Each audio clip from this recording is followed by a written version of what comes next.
వారు దేవునికి యాజకులుగా ఉండవలసిన వారు దూడకు యాజకులు అయ్యారు. దేవుని యొక్క కోపము వారి మీదకు వచ్చింది. ప్రియులారా, ఎప్పుడూ కూడా బైబిలులో ఒక నియమం ఉంది, జ్ఞాపకం పెట్టుకోనండి. మారు మనస్సు పొంది పశ్చాత్తాప పడినప్పుడు దేవుడు పాపాన్ని క్షమిస్తాడు. కానీ పాపము యొక్క పర్యవసానం అనేది ఎప్పుడు ఉంటుంది.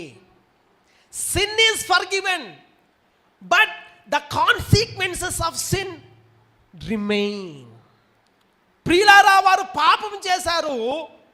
ఆ పాపానికి తగిన పర్యవసానాన్ని వారు తప్పక అనుభవించాలి. దేవుని నామానికి మహిమ కలుగును గాక.